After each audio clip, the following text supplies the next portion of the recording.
Google showcases its AI tool Bard's capability to help with coding, and its CEO also talks about their research partnership with DeepMind. In spite of concerns from lawmakers and activists, Meta announces their plans to open up their social VR space Horizon Worlds to teenagers in US and Canada starting from age 13. Twitter sends out an email saying in order to continue running ads, you either need to have a paid verified blue checkmark as an individual or be a verified organization. All these news items and much more coming up in this 198th weekly edition of the Connected Church News with me, Nachi Lazarus. Welcome. This is the show that brings you the top 5 digital, social media and Web3 news that you need to know for this week in just 5 minutes. Let's get started.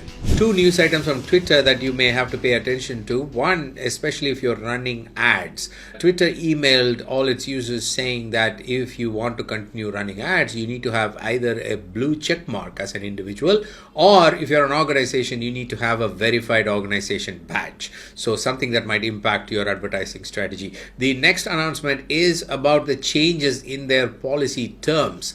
Going forward, when Twitter sees a tweet that violates their policy norms, they will add a badge, different types of badges to the tweet, letting the viewer know that this tweet has violated the terms, and they will also restrict the reach. There are a few more details that they've given about how their policies have changed. As ministries, it's important for us to understand when a social media platform changes their policy.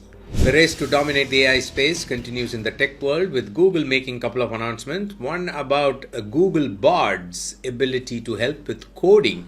Google says that Bard can help with code generation, code debugging and explanation. It can even translate your code from one language to another. And there are other details that might be interesting. If you are in the coding space, do check it out. We will link to it in the show notes. The second announcement is about their partnership, especially research partnership, with this company called DeepMind that they have been partnering for a while. DeepMind partners with various tech organizations, and now the CEO of Google and the CEO of DeepMind have released statements about this new partnership that will help them research deeper in the AI space and come out with solutions that might benefit both the organizations. And important news from Meta, especially if you are a non-profit church or a ministry focusing on the youth ministry space, then this is something you might want to pay attention to. Meta has announced that they are opening up access of their social VR, virtual reality space called Horizon Worlds, to teenagers in US and Canada. And the age group of this new audience is going to be 13 to 17-year-olds. As you can imagine, ever since this news started floating around in February 2023, they have been facing pressure from lawmakers and child rights activists to stop this and not move forward because of the various implications that it might have on teenagers. But in spite of it, last week they have made the announcement that they are going ahead. Something for you to look at if you're a ministry focusing on teenagers. WhatsApp continues to add new features to the app. Last week they announced a new feature called Keep in Chat. This is a sub-feature of an existing facility called disappearing messages.